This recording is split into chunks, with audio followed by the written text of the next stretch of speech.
जिए संसार, जिए संसार, जिए समृद्ध। एनसीआर स्काई ट्रस्ट द्वारा आयोजित इस सत्संग में आप सभी का स्वागत है। आज फिर से गुरु की कृपा से मुझे अपने विचार प्रकट करने का अवसर मिला है। इसके लिए मैं आप सबका धन्यवाद करती हूँ, शुभकामनाएं देती हूँ। आज का टॉपिक है ध्यान। ध्यान का मतलब क्या है? जो एक क्रिया है जिसमें व्यक्ति अपने मन को चेतना की एक विशेष अवस्था में लाने का प्रयत्न करता है। अलग अलग संदर्भों में ध्यान के अलग अलग अर्थ हैं। ध्यान का प्रयोग विभिन्न धार्मिक क्रियाओं के रूप में अनादिकाल से किया जाता आ रहा है। महर्षि पतंजलि के योग सूत्र में ध्यान के बारे में कहा गया है, चित्त को एकाग्र करके किसी एक वस्तु पर केंद्रित कर देना ध्यान कहलाता है। प्राचीन काल में ऋषि मुनि साधु संत सब भगवान पर भी ध्यान करते थे। जिस वस्तु को चित्त में बांधा जाता है उसमें इस प्रकार से लगा दे कि बाह्य प्रभाव होने पर भी वह वहां से अन्यत्र न हट सके, उसे ध्यान कहते हैं। इसका मतलब क्या है? जिस वस्तु पर हम चित्त लगाकर बांध कर बैठ जाते हैं, उसे ऐसा बांध कर रखे कि कुछ भी हो जाए, बाह्य प्रभाव कितना भी पड़े, मगर उससे अन्यत्र कहीं भी हटकर हमारा ध्यान न जाए, वही उसी को ही ध्यान कहते हैं। पतंजलि महर्षि के अष्टांग योग में प्रत्याहार, धारणा, ध्यान और समाधि, ये चारों ध्यान के ही स्टेजेस है। प्रत्याहार में हमें अपने इंद्रियों पर काबू रखने की शक्ति प्राप्त होती है। पंच इंद्रियों के कारण हम इस माया जाल के भरी दुनिया में इतने भटक जाते हैं कि इंद्रियों के अधीन होकर उन्हें अपने काबू में रखना हम भूल जाते हैं।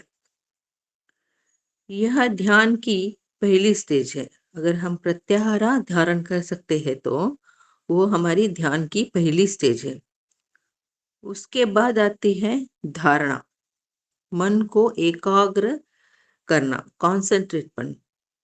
किसी एक वस्तु या जगह पर चित्त को बांधा जाना, उसके बाद ही हम उस चित्त को एक जगह पे बांधने के बाद ही हम ध्यान कर सकते हैं। तो ध्यान करने के लिए पहले हमें प्रत्याहार और धारणा में अच्छी तरह से उत्कृष्ट होना चाहिए। ध्यान में हम क्या करते हैं? चिंतन। हमारा मन अंदर ले जाते हैं, आत्मा को परमात्मा का ज्ञान होता है। यही आगे जाकर समाधि होती है। समाधि का मतलब सम प्लस आदि, आत्मा से जीवात्मा का मिलन होता है। पहले हम ध्यान में क्या करते हैं? वहां पे आत्मा को जीवात्मा का ज्ञान मिलता है, और समाधि में हमें आत्मा का जीवात्मा से मिलन होता है। मन और तन एक स्थिर स्थिति में आती है और जीवात्मा और आत्मा अलग नहीं है और उसमें लय हो जाते हैं। यही ध्यान के 4 स्टेजेस है। इस स्थिति को प्राप्त करने के लिए जीवन में 5 स्थितियां से हमें गुजरना पड़ता है। पहली होती है चेतना, स्वप्न, नींद, दुर्य, तुर्यादि। चेतना की स्थिति में मन हमेशा संचित रहता है। कुछ भी करने के लिए पहले सोचता है। इसमें हमारे रोज के कामकाज होते हैं, जैसे हमारे रूटीन लाइफ, इसके बाद क्या करना है, उसके बाद क्या करना है, इसके बारे में ही हम सोचते रहते हैं।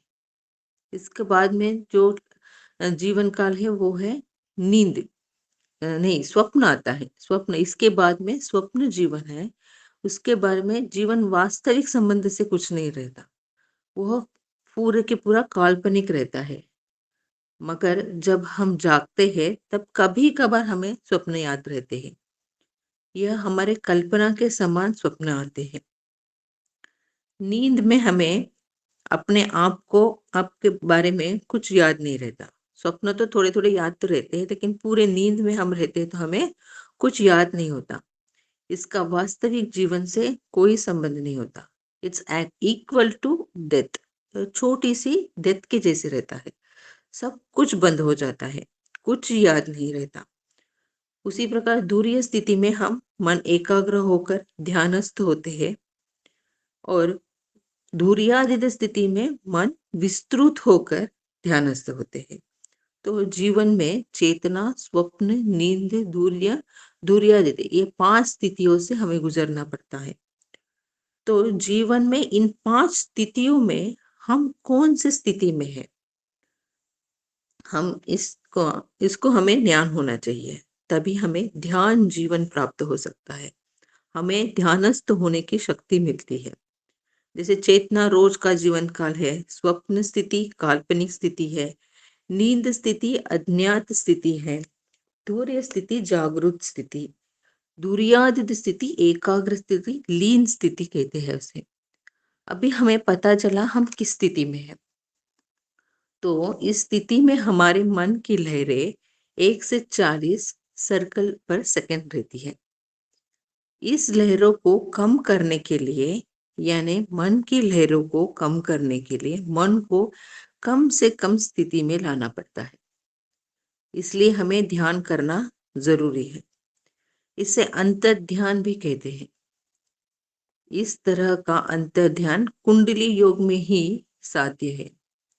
सही तरीके से अंतर ध्यान करने से मन की तरंगे जितनी आंतरिक स्थिति में बढ़ती हैं, उस स्थिति में मन रहता है।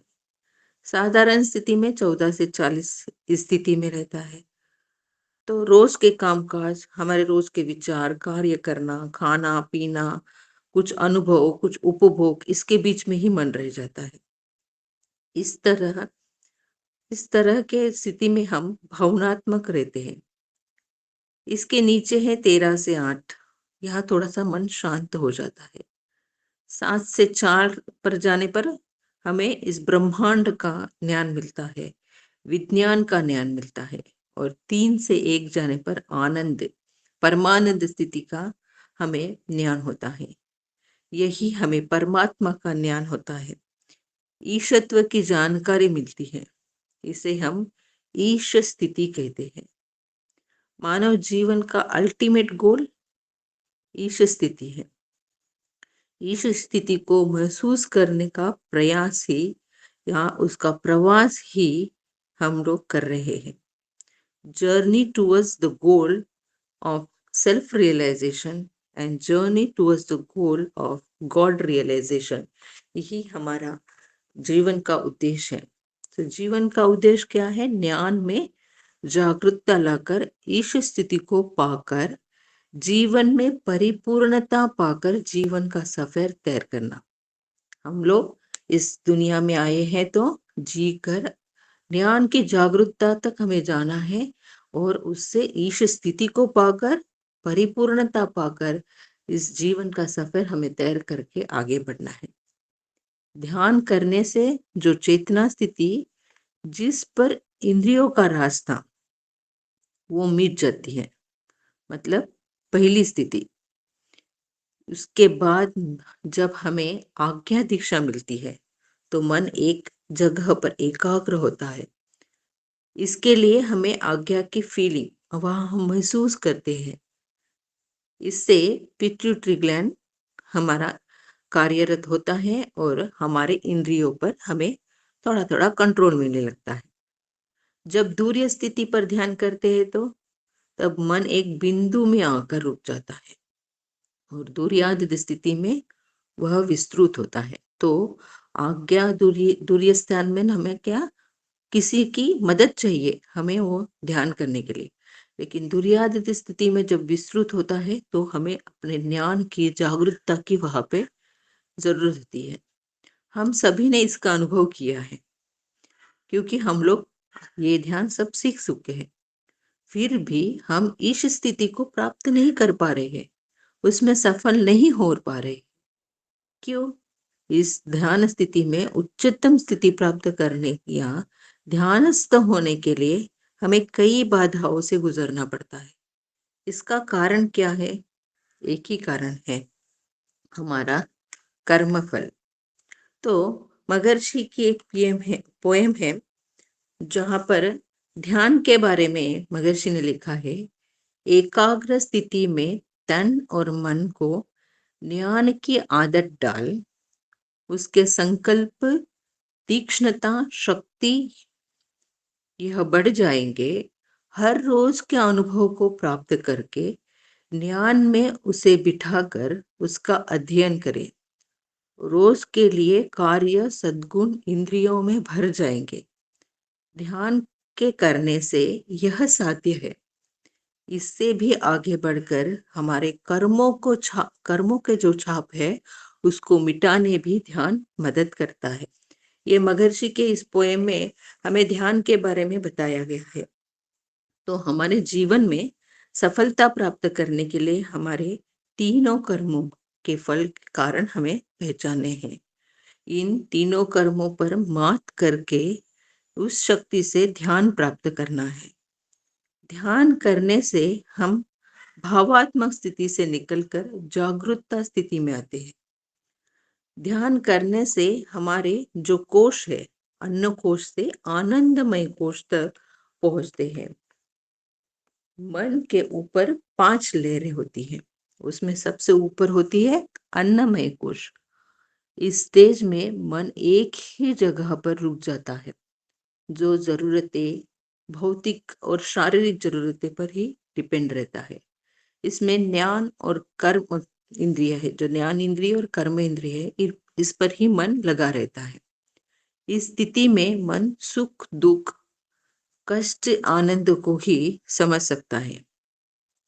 मानव को सोचने की शक्ति उसके जरूरत पर ही होती है।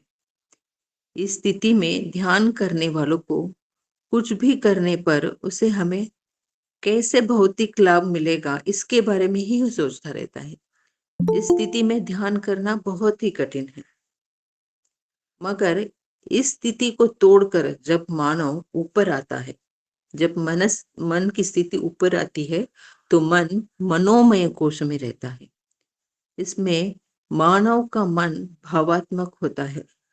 इस प्रकार के लोग थोड़े थोड़े सेल्फिश भी होते हैं, मगर जो चाहता है वह करके उसे तृप्ति पाता है। इस स्थिति में ध्यान करने में अनेक विचार आते हैं जो ज्यादातर काल्पनिक होते हैं। इस काल्पनिक स्थिति से निकल कर बाहर आना थोड़ा कठिन ही होता है, मगर हमें ध्यान करने से उस स्थिति से तोड़कर हम प्राणमय स्थिति में आ जाते हैं।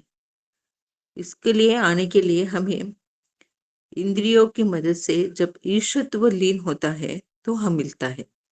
इसमें ध्यान करने से स्वतः को जानने की, सेल्फ रियलाइजेशन की हाईएस्ट स्टेज प्राप्त होती है। जब सेल्फ रियलाइजेशन होता है उसी समय बॉडी और सोल, तन और आत्मा का संबंध और उस सोल का ब्रह्मांड का संबंध समझ में आता है। प्रपंच का ज्ञान, उसका उद्गम, उसका काल बदलाव, उसके बारे में जानकारी मिलती है। यही विज्ञानमय कोश होता है। विज्ञानमय कोश में मिली जानकारी से यह समझ में आता है कि जीवन का रहस्य क्या है, हमारे कर्मफल क्या है। इस स्थिति में ही ध्यान कर सकते हैं। जब हमें ये 5 कोशों से अंदर अंदर हम जाएंगे तभी हमें ध्यान स्थिति ही प्राप्त हो सकती है, क्योंकि इस स्थिति में मन तृप्ति पाकर शांत स्थिति में पहुंचता है। हम अगर किसी व्यक्ति को ध्यान करने को कहते हैं जो भूखा है, कई दिन से सोया भी नहीं है, तो क्या वो व्यक्ति ध्यान कर पाएगा? नहीं। उसको भूख लगी है तो वह अन्न के बारे में ही सोचेगा, या उसे नींद आई है तो वो सोने के बारे ही सोचेगा। उसी प्रकार अगर मन विचलित हो तो भी ध्यान नहीं कर पाएंगे। उसके मन में अनेक विचार आएंगे, मगर भूखे को खाना देकर, सोने वाले को नींद के बाद, और मन में विचलित रहने के लिए वाले को उसकी मनस्थिति पहचान कर हम अगर ध्यान सिखाएंगे तो आगे की स्टेज पर वो जा सकते हैं। मन से विचलित होने वाले को अगर हम प्राणायाम जैसे प्रैक्टिस कर देंगे तो वो थोड़ा उनका मन शांत हो जाएगा और उस स्थिति में हम लोग उनको ध्यान सिखा सकते हैं। उसे आत्मा को महसूस करके आत्मबोध हो सकता है। इस प्रकार थोड़ा थोड़ा करके हम मन ध्यान स्थिति में लाकर आज्ञा और धैर्य स्थिति प्राप्त कर सकते हैं। उससे आगे जाकर ब्रह्मांड और इस स्थिति को प्राप्त करना हमारे प्रैक्टिस पर डिपेंड होता है। किसी भी व्यक्ति को हम ध्यान करो, उसका एक्सप्लेनेशन दो, तो सभी को समझ में नहीं आता था। आजकल थोड़ा साइंटिफिक समझाए तो कुछ लोग समझ जाते हैं, मगर पहले लोगों को समझने की शक्ति और लोगों को समझाने की शक्ति कम थी। समझाने पर भी उस पर विश्वास नहीं बैठता था। उनको कुछ भी करने के लिए एक चीज का प्रत्यक्ष में होना जरूरी था। इस कारण कई देवी देवताओं की मूर्ति बनाई गई। हर एक मूर्ति का नाम और उसका काम, गुण या भावना से उसे संबोधित किया गया। जैसे गणेश को बुद्धि, सरस्वती को विद्या, दुर्गा को धैर्य, और जिसमें जो कमी है उस प्रकार से उस भगवान को पूजने को कहा गया। यही भक्ति का ध्यान है। इसे स्वरूप ध्यान कहते हैं। बार बार एक ही बात का विचार करने से उस कार्य में कार्यरत होने के लिए जो बाधा थी वह खत्म हो जाती है। जीवन में सुख परिपूर्णता प्राप्त होती है। उसी प्रकार को अरूप ध्यान है। यहाँ की मूर्ति या नाम की कोई जरूरत नहीं है। यहाँ खाली महसूस करना किया जाता है। विश्वास, इच्छा और जरूरत होनी चाहिए। यह यहाँ पर हमारी काल्पनिक शक्ति को हमें बढ़ावा देना है। इसे महसूस करने के लिए की स्थिति से हम स्थित स्थिति में आते हैं और जीवन में परिपूर्णता पाते हैं। अभी हमें साइंटिफिकली पता चला है कि मंदिर क्यों बनाए गए, उसमें देवी देवताओं की स्थापना क्यों की, मंदिर में पूजा पाठ क्यों करते हैं। फिर भी कई ऐसी चीजें हैं उसे हम छोड़ नहीं पा रहे। मंदिर में जाना, पूजा पाठ करना गलत नहीं है। यही तो हमारी पहली स्टेप है जो आध्यात्मिकता के पास हमें लेके जाती है। भगवान को दिखाकर ही तो हम बच्चों को संस्कार सिखाते हैं। तो पहले हमें पता होना चाहिए कि हम जो भी भक्ति मार्ग में करते आ रहे हैं, क्या है, हम क्यों करते हैं। उस मार्ग में भी हम ध्यानस्थ हो सकते हैं। उस काल के साधु संतों ने यही राह दिखाई है। मगर क्या है ना, हम परंपरा के कारण, हम कई रीति रिवाज के कारण उसे करते आ रहे हैं।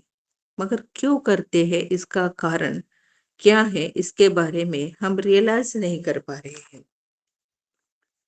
हम अपने आगे की जनरेशन के को बताते हैं कि ये हमारी संस्कृति है, ये हमारी परंपरा है, हमें इसे करना है, और अपनी परंपरा को आगे चलाते रहते हैं।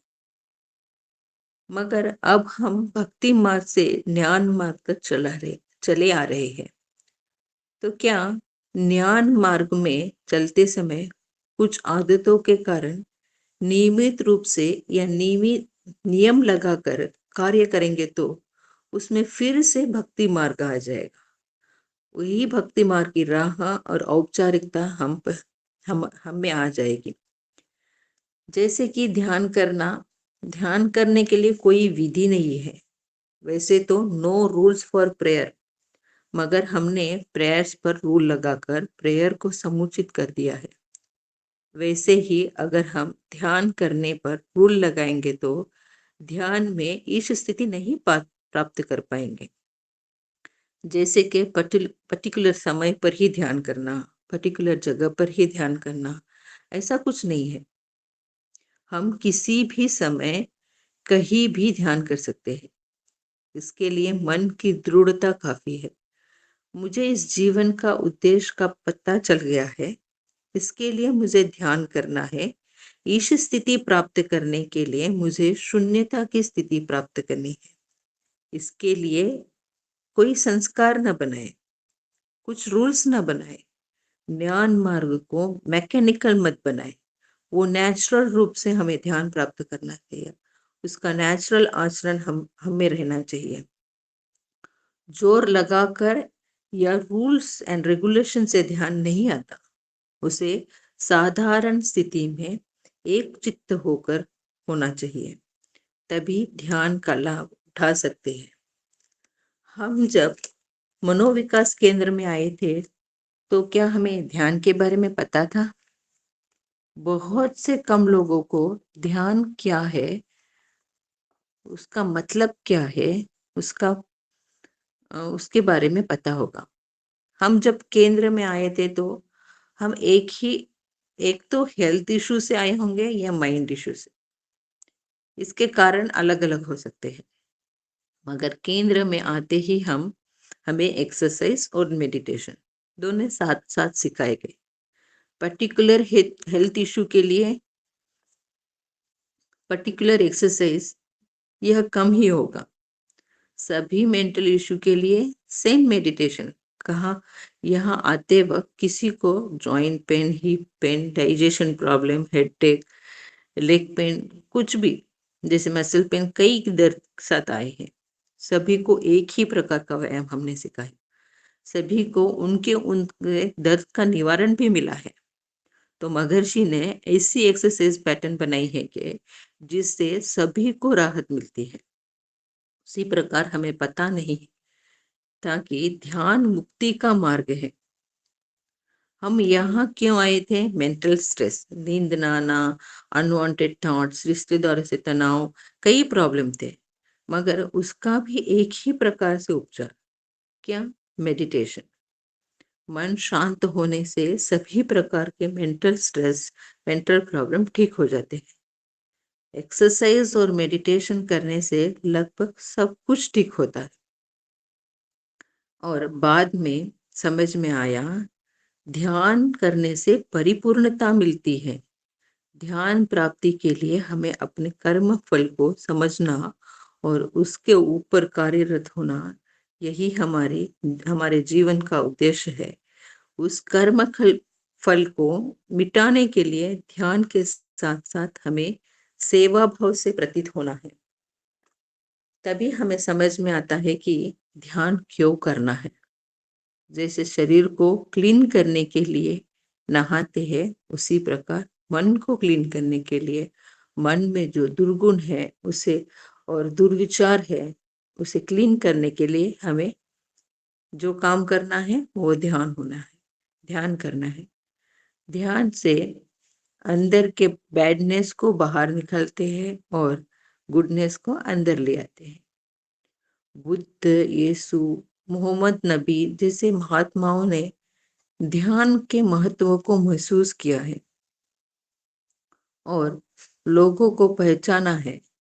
उसी प्रकार जो बड़े बड़े साइंटिस्ट है, उनको जो शोध मिले हैं, जो शोध किए हैं उन्होंने, उनको भी उनकी मन की लहरें स्थित होने पर ही मिले हैं। बहुत सारे साइंटिस्ट बोलते हैं कि मुझे ये कल्पना कैसे आई मालूम नहीं, एकदम से मेरे मन में आ गई। तो उनका मन जब स्थिर स्थिति में आता है तो उनको बहुत सारे शोध तो मिल जाते हैं। एक्सरसाइज और मेडिटेशन के इतने सिंपल तरीके महर्षि ने हमें दिए हैं। इतने इससे कितनी से करने से हमें मुक्ति पा सकते हैं। मन की दृढ़ता के साथ महर्षि के विचारों को साथ लेकर चले तो हम अपने जीवन का उद्देश्य और परिपूर्णता पा सकते हैं। तो मनो समृद्धि कला में ध्यान सीखने वाले हम कितने भाग्यशाली हैं। हमारे संचित कर्म कितने पुण्य से भरे हैं। अपने माता पिता और पूर्वजों को धन्यवाद देना और शुभकामना देना हमारा कर्तव्य है। हमें अपने जीवन के पथ पर लाने के लिए, जीवन को तृप्त और परिपूर्ण बनाने के लिए मनोसमृद्धि कला का बहुत सारा धन्यवाद करना है। इसके लिए महर्षि को कोटि कोटि प्रणाम।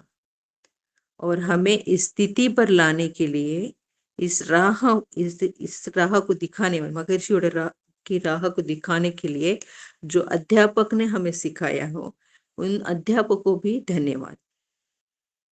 और इसके लिए हमें अपने जीवन कर्तव्य को, महर्षि के इस सोच को सब जगह विश्व भर में पहुंचाने के लिए हमें जो कार्यरत करना है वो हमारा कर्तव्य है और हमें इसे करते ही रहना है।